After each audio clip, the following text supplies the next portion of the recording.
Bismillahirrahmanirrahim.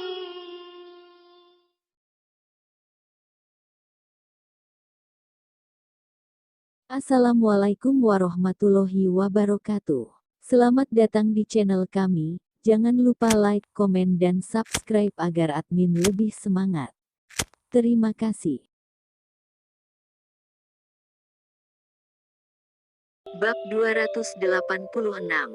Menjelang pembukaan LKK Teknosains. Telepon dari Wilson. Wilson bilang dia ingin mengundangnya untuk minum teh dan bertanya apakah dia punya waktu. Pergi ke klub Sakura saja, kata Randy dan menutup telepon. Kemarin mendengar Ronnie mengatakan bahwa Wilson dan Arthur bertemu, dia berpikir bahwa Wilson ingin mati terlebih dahulu. Tanpa diduga Wilson hanya berbicara tentang kerja sama dengan keluarga Zhang dan tidak berpartisipasi dalam masalah ini. Dengan begini, Randy harus membiarkan keluarga Wang pergi dulu. Untuk peran kecil keluarga Wang, ia berencana untuk mempertahankannya dulu sampai Andes membalas dendam sendiri. Datang ke klub Sakura, Wilson membawa Rahul dan telah menunggu lebih dari 10 menit. Di bawah kepemimpinan Ronnie, Randy datang ke kamar pribadi yang dipesan oleh Wilson. Tuan Randy, Wilson dan Rahul bergegas berdiri lalu menyapa. Ayah dan putranya tidak nyaman memandang Randy. Randy memandangi kedua orang itu dan sambil bercanda dia berkata, "Tuan keluarga Wang begitu anggun, dia mengundangku untuk minum teh di pagi hari." Wilson tersenyum canggung. Tuan Randy bercanda, ngomong-ngomong, Tuan Randy, sebelumnya putraku Rahul berhutang uang padamu, dia menunda membayar pengembalian sampai saat ini, aku benar-benar minta maaf, saat itu ada sedikit masalah di keluargaku, dan modalnya tidak dapat diputar, mohon maafkan aku Tuan Randy. Wilson benar-benar tidak ingin tinggal bersama Randy. Kemarin Randy memaksa kepala keluarga dari 3 keluarga untuk berlutut. Dia melihatnya dengan matanya sendiri. Saat ini dia memandang Randy, dan hatinya merasa sedikit diinjak. Bahkan jika ketiga keluarga bergandengan tangan, mereka tidak bisa melawan Randy sendirian, apalagi keluarga Wangnya. Bukan apa-apa menurut Randy Lu. Itu sebabnya dia tidak sabar untuk datang menemui Randy hari ini. Jika suatu hari Randy kepikiran dengan masalah ini dan menerima uang dari tangannya sendiri, dia percaya itu tidak akan semudah membayar kembali uang itu. Itu urusan kalian, aku hanya tahu bahwa uangku memiliki bunga, kata Randy. Randy, bisakah kita menghitung bunga sesuai dengan bunga bank?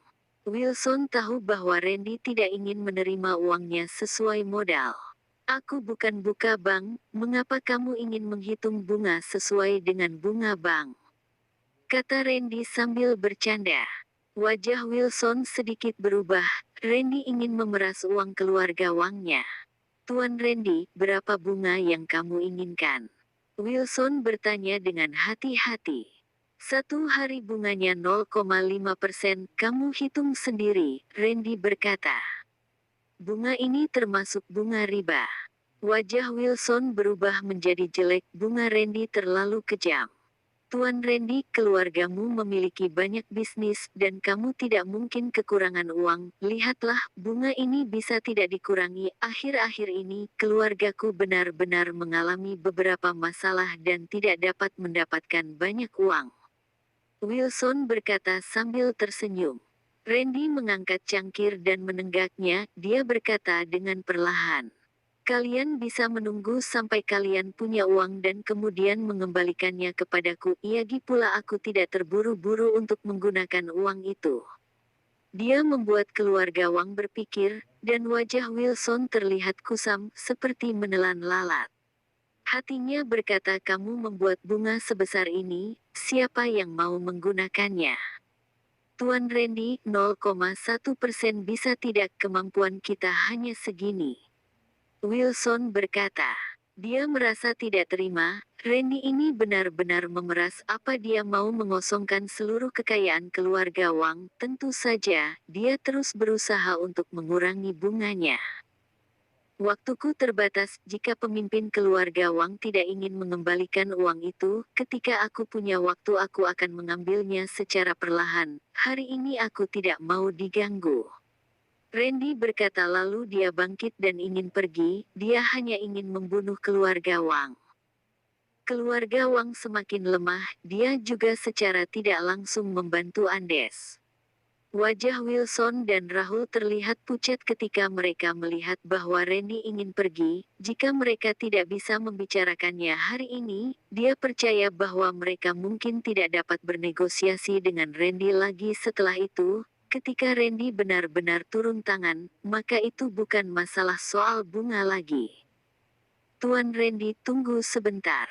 Wilson menggigit bibirnya dan berkata, 0,5% saja, aku akan membayarmu hari ini, dan tolong berikan kepada Karni tanda terima hutang. Randy tersenyum dan berkata, baiklah, mari kita menghitung bunga terlebih dahulu.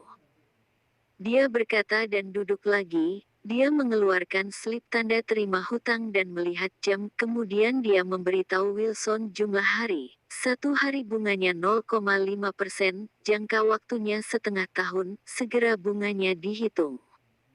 Setelah mentransfer uang ke Randy, Randy juga mengembalikan slip pinjaman kepada ayah dan anak dari keluarga Wang itu. Kemudian suasana cukup damai, dan Randy terdiam untuk beberapa saat. LKK Technoscience, perusahaan elektronik Tongjia, supermarket sejahtera, dan perusahaan Rollstone, keempat perusahaan ini berada di periode perkembangan yang stabil. Saat ini, bagi media, harapan terbesar seminggu ke depan adalah upacara pembukaan LKK Technoscience. Setelah lebih dari setengah tahun pembangunan, K-Technoscience telah menginvestasikan talenta dan sumber daya yang tak terhitung jumlahnya. Di bawah kondisi kerja lembur setiap hari, akhirnya telah menyelesaikan sekitar 80% dari fase pertama proyek konstruksi. Gedung penelitian ilmiah, gedung tes akhir, bengkel produksi, area kantor, gedung asrama staf, ruang tamu dan hiburan. Pada dasarnya telah selesai dan didekorasi sedemikian mungkin. Jadi setelah dibuka LKK Technoscience secara resmi akan beroperasi.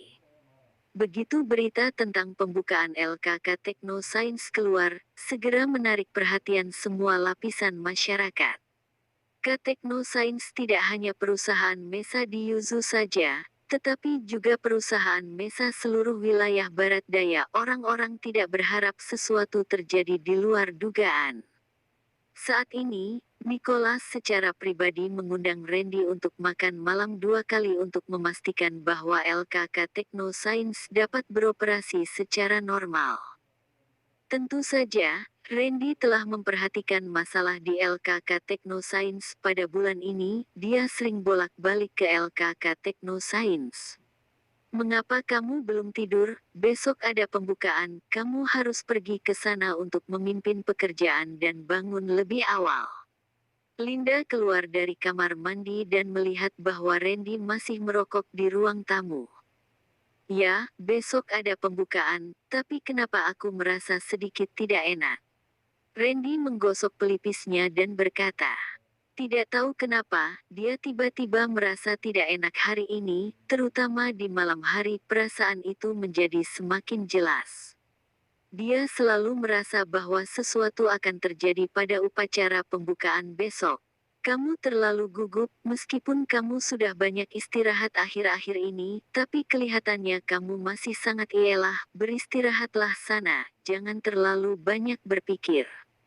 Kata Linda. Randy tidak berbicara, dia meletakkan rokoknya di asbak dan bangkit. Ia lalu berkata, aku ini berbicara dengan Roni masalah sesuatu, kamu tidurlah dulu, aku akan kembali nanti. Randy berkata dan berjalan keluar, dia percaya bahwa masalah besar pasti akan terjadi besok. Dan itu berpengaruh pada LKK Technoscience. Bersambung. Jangan lupa subscribe. Bab 287. Menanggung kesalahan offline. Setelah menunggu lebih dari setengah tahun, akhirnya datang ke upacara pembukaan LKK Technoscience. Pada hari ini, semua masyarakat di Yuzoda memperhatikan momen ini yang mungkin dapat mengubah tren ekonomi di Yuzoda. LKK Teknosains sangat terkenal. Upacara pembukaan ini tidak hanya dipublikasikan 10 hari sebelumnya, tetapi juga mengundang para kalangan atas dari semua lapisan masyarakat untuk berpartisipasi dalam upacara pembukaan. Dikatakan bahwa orang yang memotong pita adalah Nicholas, Lukas dan kepala keluarga Chen Gunawan beserta bos-bos Yuzoda. LKK Teknosains telah dipindahkan dari gedung perusahaan Wijaya ke gedung perusahaan teknologi, dan untuk perusahaan Wijaya nantinya, Randy berencana untuk mengubah namanya dan memindahkan gedung perusahaan Rawstone ke gedung perusahaan Wijaya. Menyuruh saudara-saudara untuk selalu teliti, di tiap sesi usahakan tidak muncul masalah.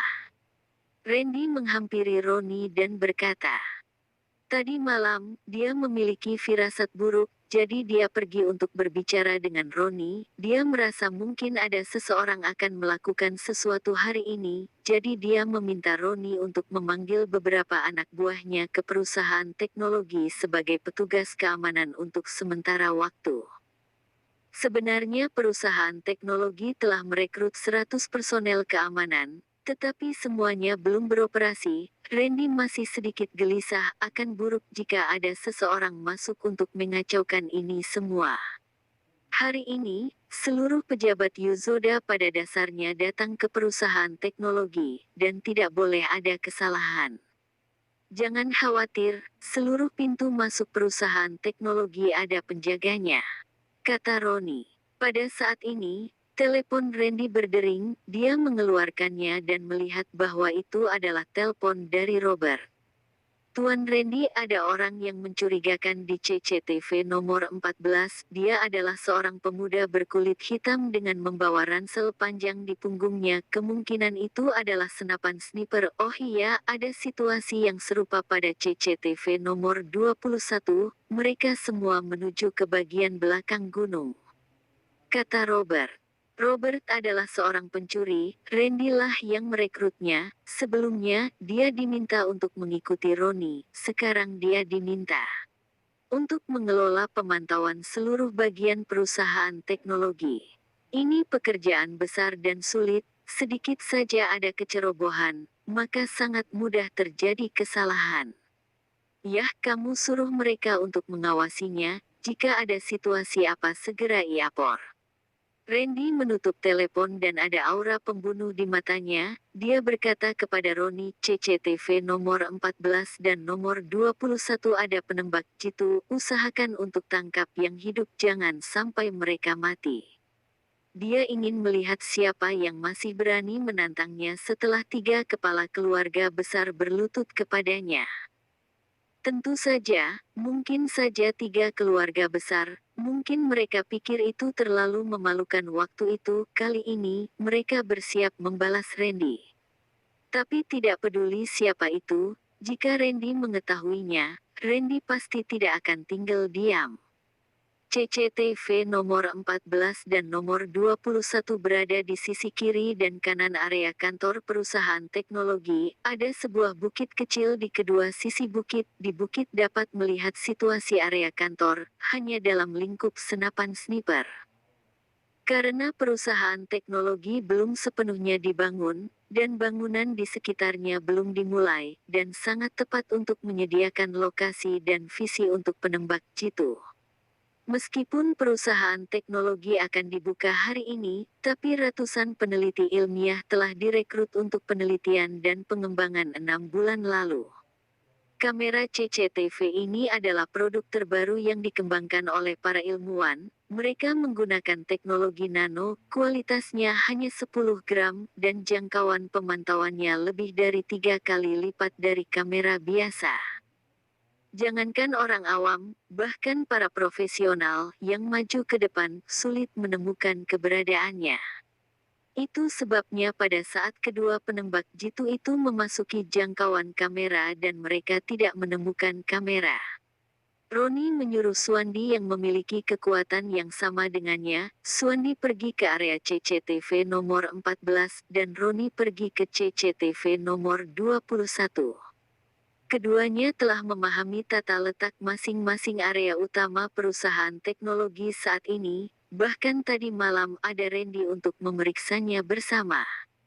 Keduanya tidak memanggil satpam, lawannya adalah penembak jitu. Ketajaman itu pasti sangat tinggi jika memanggil banyak orang, mereka akan mudah mengetahuinya. Dan dengan keterampilan mereka berdua, jika memanggil orang lain maka itu akan menjadi beban. Perayaan dimulai 1 jam lagi, Nicholas dan yang lainnya sudah tiba. Randy melihat lokasi area CCTV nomor 14 dan nomor 21, dan kemudian berbalik untuk menghibur Nicholas dan yang lainnya. Dia percaya bahwa dengan kekuatan Suandi dan Roni, jika mereka tidak bisa menangkap penembak jitu itu hidup-hidup, membunuh penembak jitu itu juga adalah hal yang mudah. Keduanya tidak ingin mengecewakan Randy. Setelah 20 menit, Roni menelpon Randy.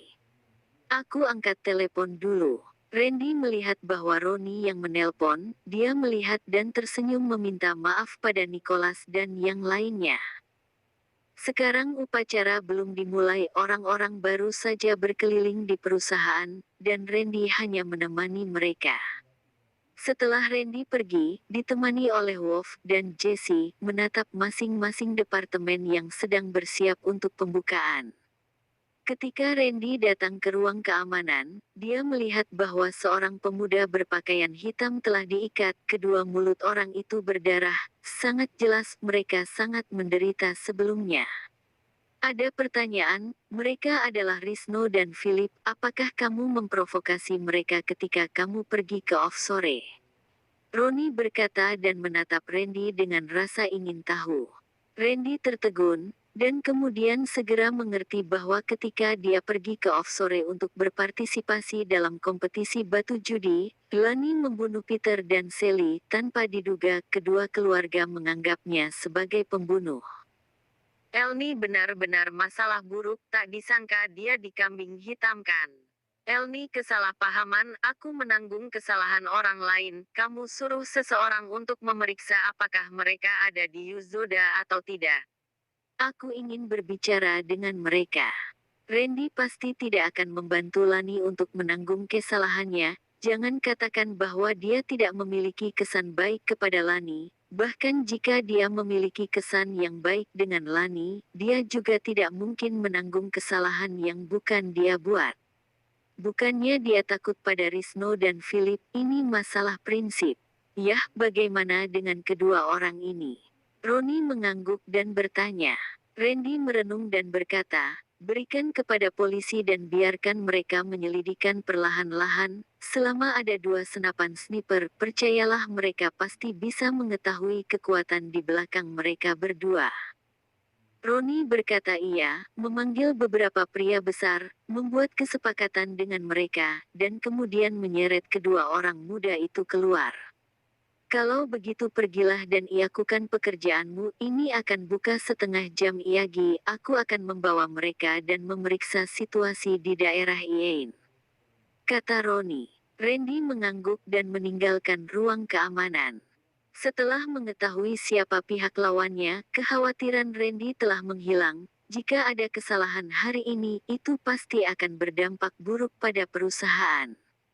Seperti 2 penembak jitu sebelumnya, tidak peduli siapa yang mereka tembak, itu akan berdampak besar pada LKK Technoscience. Jika Nicholas dan yang lainnya terbunuh, perusahaannya mungkin tak bisa beroperasi lagi. Bersambung. Jangan lupa subscribe ya. Bab 288. Pembunuh. Upacara pembukaan bisnis berlangsung sangat sukses, juga tidak terjadi masalah apapun. Ini membuat Randy kembali santai. Pukul 11:30, setelah semua acara selesai, ia menyuruh para tamu pergi makan siang. Tamunya cukup banyak, bahkan ia juga memberi para wartawan makan siang. Randy memesan 20 ruangan di Jadeon 36. Si turun dari gunung. Randy menemani Nicholas, Lukas Gunawan, Sulan, Lani dan Linda mereka naik mobil multifungsi. Troy Iyah yang mengendarai mobilnya. Semua tamu kedatangan hari ini diantar jemput oleh LKK Teknoscience. 20 mobil multifungsi, satu mobil satu meja, sangatlah cukup. Karena jalan menuju gunung masih direnovasi, jadi mereka hanya bisa menggunakan jalan dulu merupakan 2 jalur bolak-balik yang masih baik untuk dilalui. Tiba-tiba ada sebuah mobil van yang langsung menerobos tanpa bisa mengurangi kecepatan. Untung saja teknik Troy cukup baik dan tidak panik kalau tidak mungkin saja akan tertabrak. Beberapa penumpang hampir saja mengeluarkan keringat dingin setelah melihat adegan ini, apalagi Sulan dan Linda berdua berteriak pelan. Sial, bisa menyetir atau tidak? Supir mobil van itu yang mulai marah terlebih dahulu. Troy mengerutkan dahi dan menoleh ke arahnya.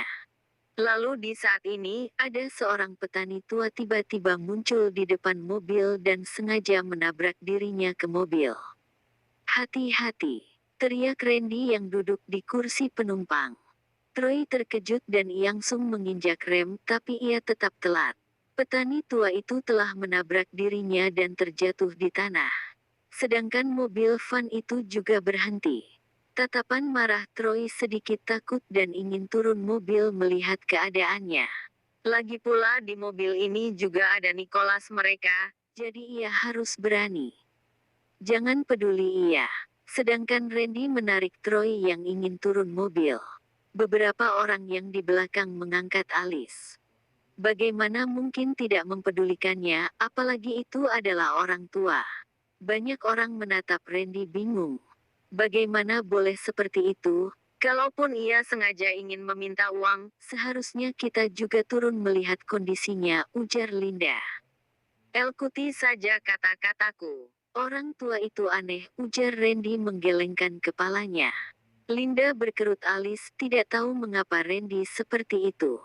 Pak Randy, Anda tidak berhati sekali, bagaimana bisa begitu saja? Lani, hubungi ambulan dan aku hubungi pihak polisi. Sulan agak sedih. Baginya, Randy seharusnya seperti seorang pahlawan, tapi saat menabrak seseorang ia memilih untuk kabur. Ini sungguh membuat dirinya kecewa. Lani juga bingung apa maksud dari Randy. Kalaupun begitu tidak berhati, setidaknya jangan ditunjukkan di hadapan Nicholas dan wali kota. Mereka berdua bahkan masih berada di mobilmu. Kedua orang mengeluarkan teleponnya, mulai menghubungi pihak yang bersangkutan. Nicholas dan Lukas hanya berkerut alis, sama sekali tidak menemukan kejanggalan. Hidupkan mobilnya dan mundur ke belakang, lalu melewatinya, ujar Randy kepada Troy. Troy baru saja ingin menghidupkan mobilnya, lalu supir dari mobil van itu datang mengetuk jendela mobil.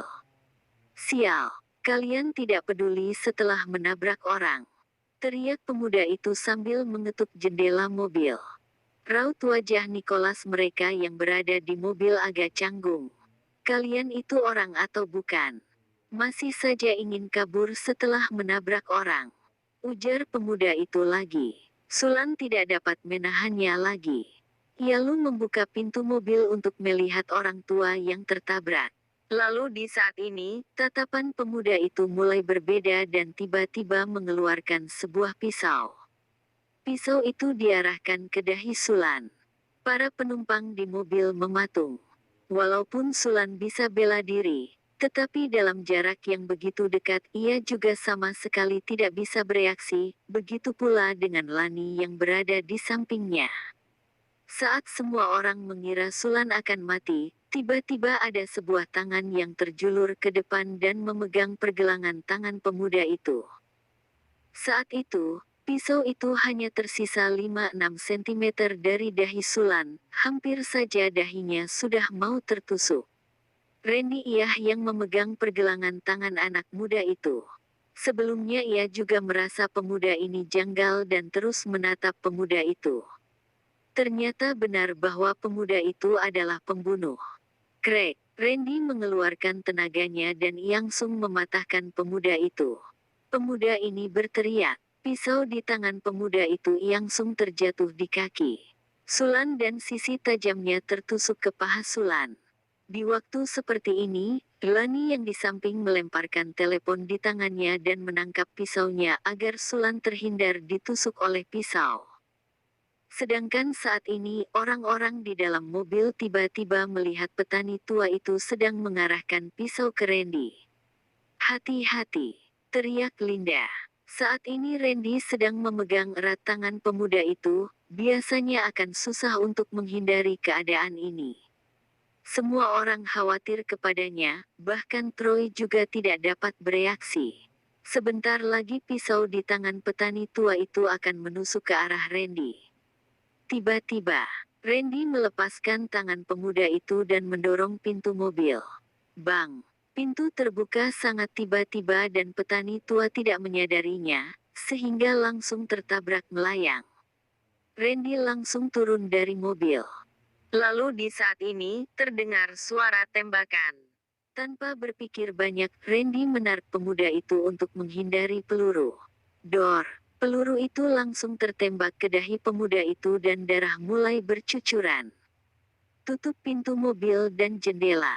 Randy berteriak, lalu melempar pemudanya dan sekaligus mengambil pisau dari tangan pemuda itu, berlari, lalu masuk ke dalam sebuah toko kecil di samping. Saat ini di dalam toko kecil itu, terdapat seorang berpakaian hitam terus menembak ke arah Randy tanpa henti. Tapi Randy sangat aneh, sehingga beberapa kali tembakannya gagal. Tiba-tiba muncul sebuah pisau di pandangannya. Kecepatan pisau itu sangatlah cepat, sehingga ia tidak ada waktu untuk bereaksi. Saat pisau itu sudah mendekat di depan matanya, pisau itu langsung menusuk dahinya. Mata orang berpakaian hitam itu terbuka besar dan mati begitu saja. Setelah menyelesaikan penembaknya, Randy tidak langsung masuk ke dalam toko, melainkan hati-hati masuk ke dalam. Tapi ia juga pikir terlalu banyak. Di dalam toko hanya terdapat seorang pria yang berjongkok di ujung ketakutan. Kalau tidak takut mencari masalah, sebaiknya jangan menyentuh mayatnya dan segera hubungi polisi. Randy melihat pria di ujung sana dan langsung berbalik badan meninggalkan toko itu. Setelah keluar, ia memeriksa Yagi sekitar dan menyadari tidak adanya pembunuh. Sedangkan pembunuh yang berdandan seperti orang tua itu juga kabur. Setelah itu, ia baru masuk ke dalam mobil. Ayo berangkat, ujar Randy. Troy mengangguk dan menghidupkan mobilnya. Terima kasih untuk yang tadi, Randy, ujar Sulan. Ia merasa canggung dan merasa menyesal. Karena ia mencurigai Randy sehingga ia hampir saja mati di tangan pembunuh itu. Kalau dipikir kembali, ia masih saja ketakutan. Tak apa-apa. Randy menggelengkan kepalanya. Randy, orang siapakah itu? Tanya Nicholas. Ia juga cukup terkejut saat mendengar suara tembakan. Bahkan ada 2 peluru yang tertembak di jendela mobil. Ingin tahu apakah orang-orang itu berasal dari 3 keluarga besar. Bersambung. Jangan lupa subscribe ya. Bab 289. Memberi peringatan. Nicholas tahu masalah antar Randy dengan keluarga Zhang, keluarga Zhuo dan keluarga Liu tidak akan berakhir, jadi ia merasa ada kemungkinan besar ketiga keluarga besar itu yang menyerang Randy. Orang offshore, ujar Randy. Offshore? Musuhmu saat kamu pergi ke offshore? Tanya Linda. Randy melirik ke arah Randy dan mengangguk. Ia tidak ingin banyak berbicara karena ia takut Linda akan banyak pikir. Tenang saja, aku akan mengurus masalah ini, hibur Randy. Kalau Rizno tidak datang ke kota Yuzoda, ia bersiap ke offshore untuk mengetahui masalah ini dengan mereka. Tidak takut pembunuhan dari belakang. Tapi ia harus peduli kepada keluarganya. Meskipun ia telah mendaftarkan Suandi dan pengawal Linda untuk memegang pistol secara legal, tapi para pengawal itu juga tidak begitu hebat. Setelah mendengar kata-kata Randy, Lani seketika mengetahui siapakah orangnya, lalu mengeluarkan teleponnya dan mengirimkan pesan singkat, lalu bersiap untuk menyelesaikan masalah ini. Karena bisa dikatakan bahwa ia yang mencari masalah ini dan Randy hanya membantunya untuk menanggung. Tidak ada satupun yang membuka pembicaraan dalam perjalanan dan juga tidak ketemu lagi dengan pembunuh. Lalu mereka dengan cepat tiba Jadeon 36. Setelah selesai makan, Randy membawa Nicholas dan Lucas kembali ke distrik Yuzong. Dalam perjalanan kembali, ia menerima panggilan Ronnie. Aku sudah mendapatkannya. Mereka tinggal di Hotel Euro, ujar Ronnie. Aku nanti akan bertemu dengan mereka. Kirimkan nomor kamarnya kepadaku. Randy mengangguk. Untung saja Risno dan Philip berada di kota Yuzoda, daripada ia harus pergi Iyagi ke offshore. Setelah memutuskan panggilan, Randy berkata kepada Troy. Ke Hotel Euro. Baik, Troy mengangguk. Setelah masuk ke distrik Wijaya, langsung menuju ke Hotel Euro. Di Presidential Suite Hotel Euro. Kak Philip, pembunuh bayaranmu kali ini kurang hebat, hanya tersisa satu orang yang berhasil kabur, ujar Risno datar. Mereka telah menghabiskan banyak uang untuk membayar 5 orang pembunuh, dibagi 2 kelompok untuk membunuh Randy. Akhirnya 4 orang yang terbunuh dan 1 orang kabur, bagaimana mungkin ia tidak kesal? Uang hanya masalah kecil. Tidak membunuh Randy, tidak membalas dendam untuk anaknya, hatinya tidak akan merasa puas. Mereka memberitahuku bahwa ini merupakan pembunuh bayaran mereka yang terhebat. Kalau ingin membayar pembunuh yang lebih dari ini, kita harus menambah lagi 40 miliar. Philip juga sangat tidak senang. Kalau ia tahu Randy begitu susah dikalahkan, lebih baik ia mengeluarkan 40 miliar agar masalahnya langsung terselesaikan. Sial, mereka bukan mendatangkan pembunuh bayaran yang profesional untuk kita. Ujar Risno bingung. Aku juga dijebak. Jadi kalau mau kita sekarang tambah lagi 40 miliar untuknya. Kalau tidak menyerah untuk bekerja. Sama dengan mereka. Tapi jika tidak bekerja sama dengan mereka, aku juga tidak memiliki jalan lain. Philip juga sangatlah bingung. Tambah saja uang. Aku juga tidak ada jalan lain untuk mencari organisasi pembunuh yang lebih baik. Semoga kali ini mereka tidak membuat kita kecewa lagi, ujar Risno lalu menghela nafas. Philip mengeluarkan teleponnya, baru saja ingin menghubungi orangnya. Lalu saat ini, terdengar suara ketukan pintu dari luar. Mereka berdua saling memandang dan menemukan firasat buruk dari tatapan mata masing-masing. Risno pelan-pelan berjalan ke depan pintu dan melihat keluar melalui lubang intip. Saat melihat orang yang berdiri di luar, raut wajahnya seketika berubah dan menarik diri dari lubang intip. Siapa? Tanya Philip dengan pelan. Risno menunjuk lubang intip dan menyuruh Philip untuk melihat sendiri. Philip berkerut alis dan mendekat ke lubang intip. Raut wajahnya juga seketika berubah. Randy, lah tahu kita yang membayar para pembunuh itu dan datang mencari kita. Ujar Philip ketakutan. Demi tidak menarik kecurigaan orang-orang, bahkan ia dan Risno tidak membawa pengawal saat datang ke kota Yuzoda. Sedangkan Randy yang bisa begitu mudah membunuh pembunuh bayaran mereka, bukankah mudah juga jika Randy ingin membunuh mereka? Lapor polisi terlebih dahulu, lalu tidak membuka pintu hingga kedatangan polisi, ujar Risno setelah berpikir lama. Hanya bisa seperti itu. Philip mengangguk kepalanya dan mengambil telepon bersiap untuk melapor polisi. Lalu di saat ini, mereka berdua hanya mendengar sesuatu suara lalu pintu kamar mereka dibuka dari luar. Selanjutnya Randy dan Troy masuk ke dalam. Siapakah kalian? Ada apa kalian masuk? Ujar Philip berpura-pura. Mari kita langsung saja. Kurasa kalian berdua kenalkan kepada Randy. Oh iya, kamu Philip atau Risno? Randy melihat Philip sekilas dan tatapannya penuh penyindiran. Bahkan kedua orang ini tidak membawa satu pengawal pun dan berani datang membunuhnya di kota Yuzoda. Raut wajah Philip berubah. Ia tahu sama sekali tidak berarti lagi kalau ia tidak ingin mengakuinya, sehingga ia langsung jujur berkata, "Aku Philip. Aku hanya ingin tanya kepadamu apa salah anakku denganmu. Mengapa kamu membunuh dirinya? Ia baru berusia 20 tahun." Ternyata Pak Philip alias kepala keluarga Sia. Kalau begitu, yang di sana itu adalah Pak Risno alias kepala keluarga Zai. Mari kita duduk untuk berbicara, ujar Randy sambil tersenyum. Tidak ada bisa dibahas. Kamu telah membunuh anakku, kamu kira aku masih bisa berbincang ria denganmu? Risno mendengus. Kalau tidak bisa lanjut berpura-pura Iyagi, lebih baik ia jujur. Mereka juga telah mengalami banyak hal. Sedangkan Randy langsung terduduk di sofa dan mengeluarkan rokok, lah berbalik tanya, "Kalau aku bilang bukan aku yang membunuh Peter dan Sally, kalian juga tidak percaya. Bukan kamu yang bunuh." Risno menatap kesal Randy.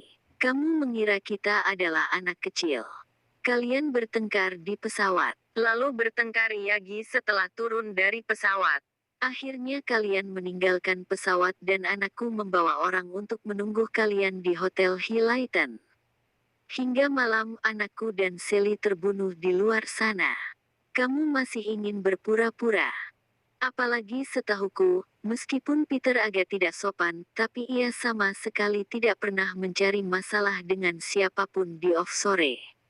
Kalaupun ada, juga hanyalah pertengkaran kecil, bahkan mereka juga tidak sekejam itu sehingga anakku terbunuh juga. Kalau bukan kamu yang bunuh, ia lu siapa?" ujar Philip curiga. Randy mematikan rokoknya dan mengeluarkan selembar foto.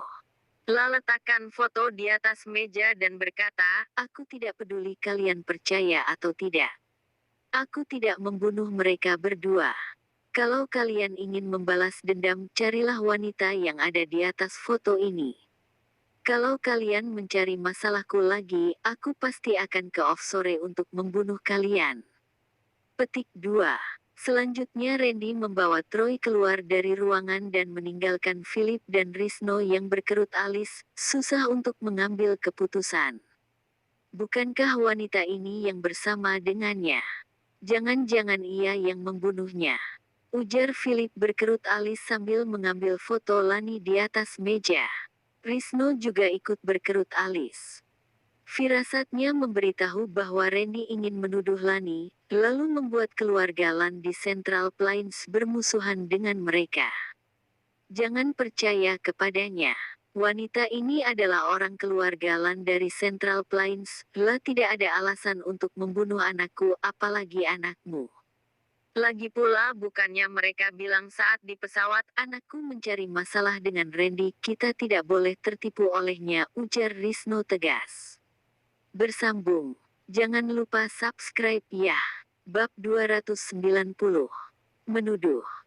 Anak itu mulai takut, lalu datang untuk mengancam kita, ujar Philip. Ia tidak hanya mengancam kita, juga ingin membuat kita bertengkar dengan keluarga Lan di Central Plains. Pesan tiket pesawat saja. Kita harus meninggalkan kota Yuzoda hari ini, lalu bayar pembunuh profesional untuk membunuhnya. Lalu Risno mengeluarkan teleponnya untuk memesan tiket. Setelah memesan tiket, mereka berdua keluar menuju ke bandara. Rumah besar keluarga Lan. Nona Lani, Randy telah bertemu dengan Risno dan Philip di Hotel Euro. Kurando memberitahu informasi yang ia peroleh kepada Lani. Iya lu Randy tidak membunuh mereka? Tanya Lani. Tidak, saat ini Risno dan Philip telah pergi ke bandara. Tapi aku periksa pesawat mereka menuju offshore, masih membutuhkan waktu 1 jam baru berangkat. Nona Lani, kita bisa membunuh mereka berdua, lalu menuduhnya kepada Randy, ujar Kurando lalu menunjukkan tatapan licik. Tatapan Lani menunjukkan keraguan dan seketika tidak berbicara.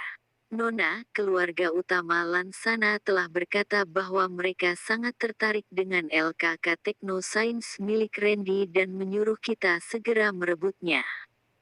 Kemampuan Randy sangatlah kuat, melebihi dari pikiran kita. Kalau kita langsung menyerangnya, kita belum tentu bisa mendapatkan Randy. Tapi kalau kita bisa terus mencari masalah untuknya, ia pasti akan kewalahan dan saat itu ada kesempatan untuk mengalahkannya, nasihat Kurando. Lani tidak berbicara dan mengerutkan dahinya. La tidak ingin di mana ia harus bertengkar dengan Randy. Bahkan ia telah memikirkan cara agar Randy dan Linda bercerai, lalu ia pelan-pelan mendekati Randy. Tapi yang membuat ia tak sangka adalah ia mendapatkan misi yang tidak mungkin dapat diselesaikan, yaitu merebut LKK Technoscience milik Randy. Tapi setahunya terhadap Randy selama ini, ia tahu ini merupakan misi yang tidak mungkin terselesaikan, tapi ia tidak berani memberitahu. Karena kalau ia bilang ini merupakan misi yang tidak mungkin terselesaikan, maka keluarga utama Lan akan menyuruh orang yang lebih hebat datang. Lani tidak menginginkan itu. Keluarga utama Lan bukanlah keluarga Lannya yang berada di Central Plains, melainkan salah satu keluarga besar yang tersembunyi di dunia ini. Kalau keluarga utama Lan beraksi sendiri, ia yakin Randy pasti akan terbunuh. Kamu uruslah masalah ini. Lani tidak ingin keterlaluan, kalau tidak ia yakin Kurando akan memberitahu semuanya kepada ayahnya. Lalu ayahnya pasti akan memberi pelajaran kepadanya, siapa tahu akan langsung datang ke kota Yuzoda juga untuk menyerang Randy. Kurando mengangguk sambil membawa teleponnya keluar. Jangan membuat Risno dan Philip kembali ke offshore, La hanya mengatakan satu kalimat, lalu mematikan panggilannya, La yakin bawahannya pasti mengerti maksudnya. Nona, selanjutnya yang harus kita lakukan adalah menyebar masalah antar Randy dengan Risno dan Philip. Sekaligus juga menyebar fotonya ke Hotel Euro untuk bertemu dengan mereka berdua ke situs web. Saat itu kematian mereka berdua akan begitu mudah dituduhkan kepadanya, ujar Kurando. Kamu uruslah, ujar Lani sambil mengerutkan dahinya. Setelah Kurando keluar, Lani mengeluarkan teleponnya untuk menghubungi Sulan. Sulan, apakah kamu sibuk? Tanya Lani. Aku baru saja menemani kakekku latihan taiji dan sekarang ingin mandi. Ada apa, Lani? Ujar Sulan. Tak apa-apa, hanya merasa murung dan ingin mengajak orang minum. Bolehkah kamu menemaniku? Tanya Lani. Boleh. Kemana? Bagaimana dengan klubku? Ujar Sulan. Boleh ke klubmu saja. Lani hanya ingin ketenangan. Klub Sulan adalah klub privasi, orang biasa tidak akan bisa masuk.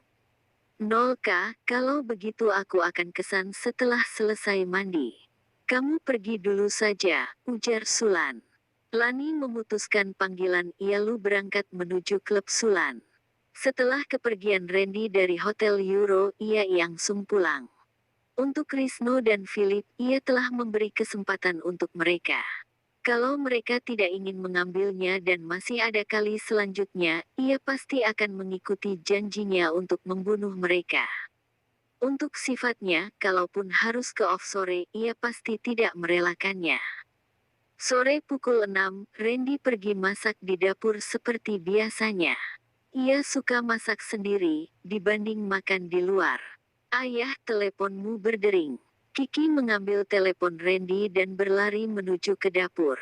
Sebelum masak, Randy meninggalkan teleponnya di sofa ruang tamu dan Kiki sedang menonton televisi di sana. Baik, ayah lihat siapa yang telepon.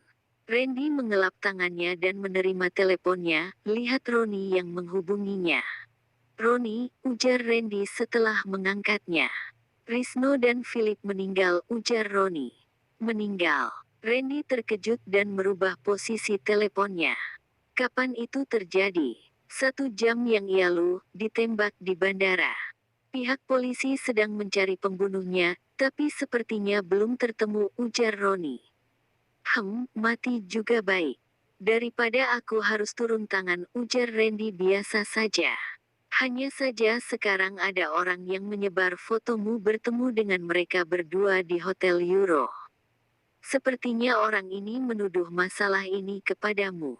Apakah kamu tidak terkejut? Ujar Roni. Menuduhku. Randy berkerut alis. Siapa yang ingin menjebaknya?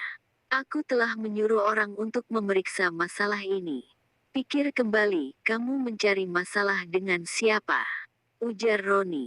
Persahabatannya dengan Randy tidak hanya terbatas untuk membantu mengurus masalahnya saja. Saat bertemu dengan Randy, Randy sangatlah sengsara dan ia juga telah keluar dari dunia gelapnya. Karena mereka berdua memiliki topik pembicaraan yang sama, juga tahu masing-masing adalah orang hebat, lalu mereka berteman. Meskipun Randy akhirnya menjadi tuan muda keluarga Lu, tapi kalau bukan karena istrinya terbunuh, ia juga tidak akan kembali lagi ke dunia gelapnya. Tapi kembali ke dunia gelap dan membantu Randy, jadi ia harus menaruh perhatian kepada Randy, sehingga tidak boleh terjadi kesalahan apapun. Jadi saat tahu ada orang yang menuduh Randy, hatinya terasa sangat kesal. Tanap menunggu perintah Randy, ia sudah mulai menyuruh orang untuk memeriksa. Lalu baru menghubungi Randy. Aku juga tidak tahu. Jangan-jangan keluarga Zhang, keluarga Zuo dan keluarga Liu. Randy agak kebingungan. Meskipun ia tahu orang itu tidak mungkin bisa menuduhnya, tapi ini telah jelas bahwa orang itu ada dendam dengannya, jadi harus menjebaknya. Aku telah berpikir ke sana, tapi aku curiga kemungkinan kelakuan tiga keluarga besar itu kurang besar, ujar Roni. Randy mengangguk, lah juga setuju dengan pendapat Roni. Masalah ia antar tiga keluarga besar sangatlah dalam. Tiga keluarga besar tahu masalah kecil seperti ini, pasti tidak bisa sepenuhnya dituduhkan kepada Randy. Mereka pasti tidak akan melakukan hal-hal yang tidak berguna. Tiga keluarga besar pasti akan menemukan kesempatan untuk menyerangnya. Tapi kalau mereka tidak yakin, mereka pasti akan memilih bertahan. Kalau bukan tiga keluarga besar, lalu siapa pelakunya? Randy berkerut alis dan tidak teringat ia memiliki masalah dengan siapa. Bersambung. Jangan lupa subscribe ya. Terima kasih.